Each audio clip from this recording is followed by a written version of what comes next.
Domingo, meio-dia, almoço e ferrovia. É hora de abrir o baú da memória e contar uma história. Mas que história é essa? É uma história muito especial. Eu celebro hoje com você o vídeo número 70 da playlist de Memória Ferroviária aqui do canal, sem contar alguns vídeos extras. Meu nome é Átila Almada, sou pesquisador da história dos trilhos paulistas há 21 anos e tenho 3 livros publicados.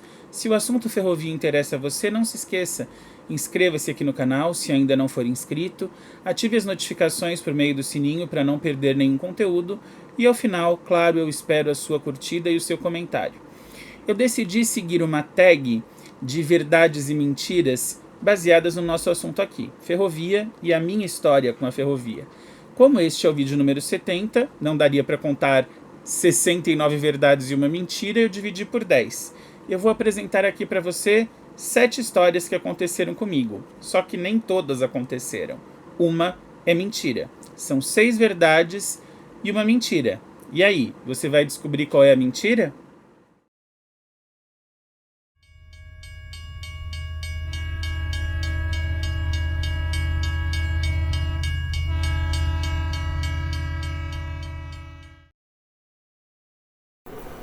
Fato número 1. A origem da minha paixão por trens. 1991, julho, eu estava na casa do meu padrinho, Carlos Eduardo, em Campinas. E a casa onde ele morava dava visão à linha da antiga Mogiana, por onde já circulavam naquela época e até hoje circulam, os trens operados pela BPF. Ouvindo o apito da locomotiva, a criança que eu era correu para a varanda da casa, porque eu nunca tinha visto uma Maria Fumaça de verdade. Não preciso dizer que minha mãe correu atrás, porque se eu despencasse de lá de cima, eu não estaria aqui contando essa história. E a empolgação foi tanta que a minha madrinha, Helena Beatriz, a quem eu quero dedicar esse vídeo, ela já fez a passagem para o plano superior, minha madrinha descobriu o telefone e reservou as passagens. Sim, não havia internet e o DDD de Campinas ainda era 0192.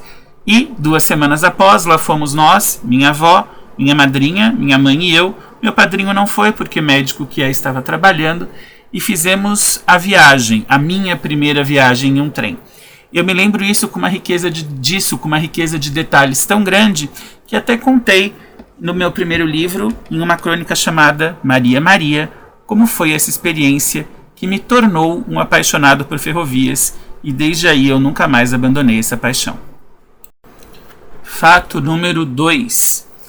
No ano seguinte, 1992, eu fiz a minha primeira viagem em um trem de longo percurso regular. Os trens da BPF, como você sabe, são turísticos. Os trens regulares ainda operavam no estado de São Paulo e eu fiz uma viagem entre a estação da Barra Funda, aqui na capital, e a estação de Jundiaí. Este trem em que eu viajei até Jundiaí era tracionado por uma locomotiva carioquinha ou charutão, locomotiva vinda da Rede Ferroviária Federal do Rio de Janeiro, vinda a São Paulo quando a linha do Rio foi deseletrificada. Vieram as carioquinhas, vieram as pão de forma, que são as Siemens, e vieram algumas escandalosas, que nada mais são do que as V8, mas na versão operada pela rede. Pois muito bem, foi uma viagem muito interessante, eu não conhecia estes trens de viagem, esses trens de longo percurso, mas eu tive um pequeno susto. Quando o trem entrou no túnel do Botujuru, que é aquele túnel que fica após a estação de Francisco Morato e entre a estação de Botujuru, as luzes do carro de passageiros em que eu estava não foram acesas. E eu era uma criança que tinha muito medo do escuro.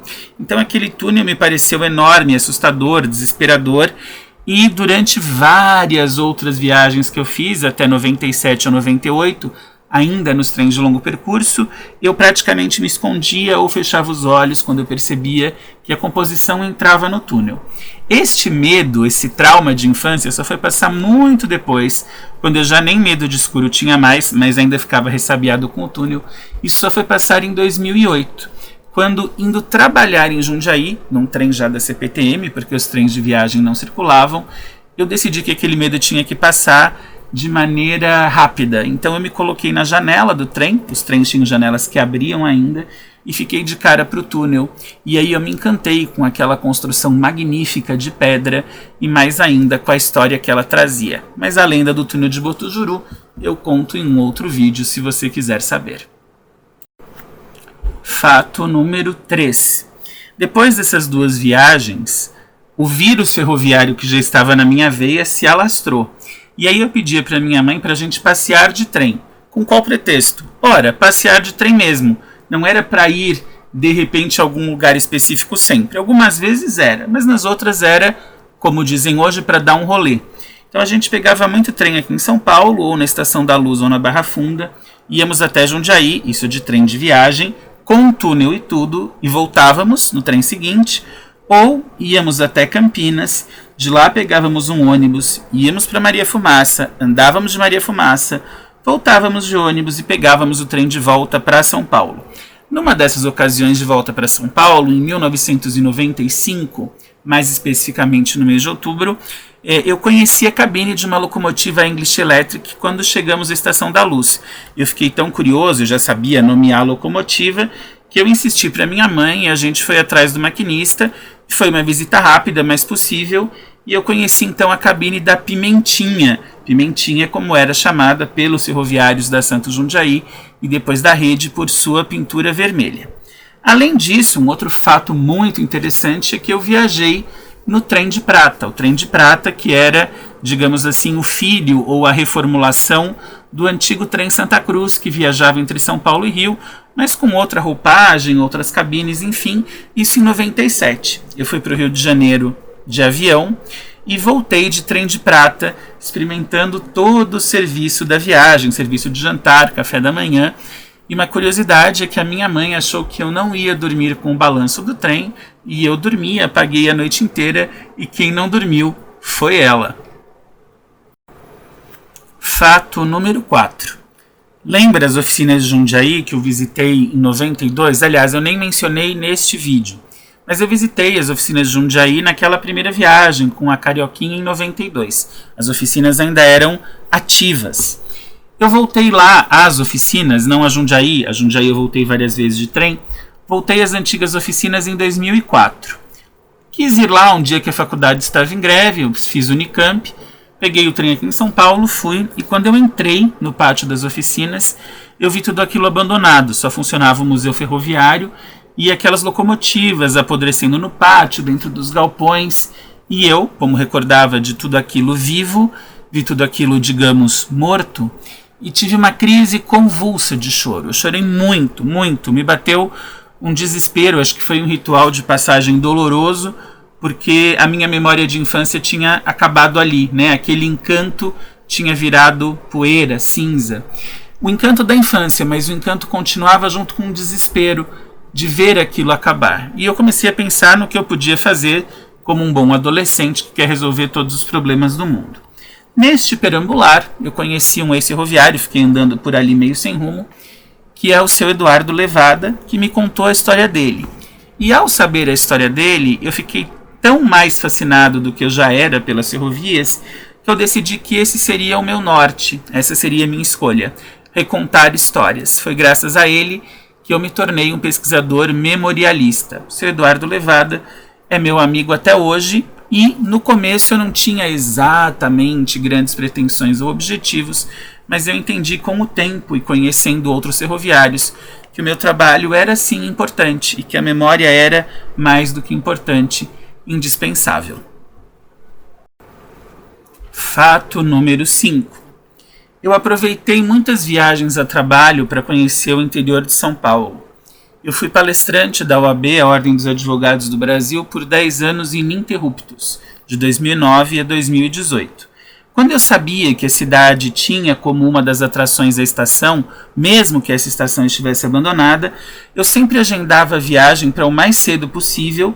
Então, se a palestra era à noite, eu saía de manhã daqui de São Paulo, chegava pela hora do almoço, deixava as minhas coisas no hotel e ia até a estação ferroviária para fotografar, eventualmente conhecer pessoas que estivessem por ali, tentar gravar uma entrevista, enfim, tentar registrar o máximo de coisas que eu podia. Eu já tinha naquela época uma câmera digital, então as primeiras estações eu conhecia assim, inclusive algumas em estado de abandono, como a de Dois Córregos, que eu visitei em 2009, muito antes da restauração, e que em 2018, quando eu voltei, já estava toda reformada, restaurada e muito bonita como está até hoje. O detalhe é que nessas viagens, nessas aventuras atrás de ferrovia, eu passei por alguns perigos e inconsequências da minha parte, como, por exemplo, atravessar viadutos altos com dormentes praticamente podres em linhas desativadas, com o risco iminente de cair lá embaixo e me esborrachar, ou andar com mato na altura das coxas. Um exemplo claro disso foi na cidade de Adamantina, quando a Alta Paulista já havia sido desativada, não passava mais trem, e eu tinha o mato praticamente na coxa mesmo, e a única coisa que eu tinha era uma calça jeans, eu não tinha perneiras ainda. Claro que a minha mãe não soube de nada disso à época, eu era bem jovenzinho, 22, 23 anos, e não contei essas loucuras, porque se eu contasse, ela ficaria mais desesperada do que ela já ficava, só imaginando o que eu poderia fazer. Não digo que eu não faça algumas loucuras ainda hoje, mas eu não sou tão inconsequente. Eu tomo as medidas preventivas corretas. Fato número 6. Meu arquivo ou meu acervo. Ao longo de praticamente 21 anos de trabalho, desde 2004 até agora, eu entrevistei muitas pessoas em muitas situações diferentes. Algumas eu entrevistei juntas, outras separadas, em várias cidades. Cheguei até a entrevistar um motorista de Uber dentro do Uber. Ele foi contando, era uma viagem longa, e eu saquei o meu celular e gravei. Durante todo esse tempo, eu já fiz quase 100 entrevistas. E eu tenho muitas horas de depoimento, porque eu tive entrevistas que chegaram a 1h30, 2 horas e outras um pouco mais curtas. Mas enfim, quase 100 entrevistas. E eu decidi acompanhar este meu trabalho com imagens, porque eu não acho legal pegar imagens de outras pessoas, eu não pegaria sem ter os direitos autorais, mas mesmo tendo os direitos autorais, claro, eu não teria coragem, nem cacife, nem dinheiro para arcar com isso, se as pessoas quisessem cobrar, então eu fui pelo meu caminho. Investi em câmeras, passei a usar o celular, quando a câmera do celular ficou com uma resolução boa, continuo com a câmera fotográfica tradicional e drone, até drone eu tenho para fazer imagens em altura. Dessas imagens, se eu somar todas capturadas nesses quase 21 anos, foram mais de 15 mil fotos. Eu não contei exatamente, mas eu sei pela quantidade aproximada das pastas que são mais de 15 mil. Além disso, eu publiquei 3 livros, Era Uma Vez um Trem, Crônicas Ferroviárias Paulistas, Memória Ocre, 20 anos pelos trilhos, e Memória Ocre, volume 2. Eu ainda tenho mais 2 em processo de escrita, espero poder publicá-los em breve, e aí, claro, quando eu publicar eu trago a notícia para vocês, além de registrar vídeos e produzir mini documentários sobre a memória ferroviária. Fato número 7. Todos os meus depoentes são especiais pelas histórias que contaram. Todos eles moram no meu coração e alguns não moram mais neste mundo. Mas eu gostaria de citar 2 histórias em particular, 2 histórias especiais de pessoas que eu tenho como ídolas da música, que entraram neste meu projeto das ferrovias. A primeira pessoa é a Siva, ela foi uma das fundadoras do quarteto em si. Siva faleceu em 2023 e ela prefaciou de uma maneira brilhante e encantadora o meu primeiro livro, Era Uma Vez um Trem, Memórias Ferroviárias Paulistas, contando que ela, ainda lá na Bahia, antes de vir para o Rio de Janeiro, usava bastante os trens da Estrada de Ferro Nazaré, com destino a Salvador. A outra personalidade muito especial é a nossa rainha da cultura popular, a nossa mãe da brasilidade, Inesita Barroso, que neste ano de 2025 completaria 100 anos, se viva estivesse, e completam-se 10 anos da sua passagem. Inesita era filha de um ferroviário que trabalhava na Estação Júlio Prestes, na direção da Estrada de Ferro Sorocabana, e ela me contou uma história sobre a relação entre o João Pacífico, o grande compositor caipira, e a Companhia Paulista de Estradas de Ferro. Eu tenho este depoimento em áudio, eu gravei após um show da Inesita no Sesc aqui em São Paulo, e eu guardo esse depoimento a 7 chaves.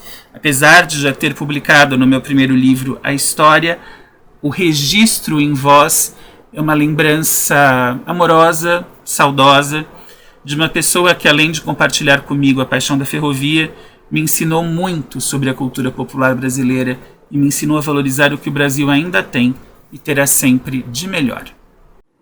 Agora funciona assim, o desafio é seu. Você vai deixar aqui no comentário o número que você acha que é mentira. 1, 2, 3, 4, 5, 6 ou 7. Se você quiser, por que você acha que é mentira? Eu vou gostar de saber.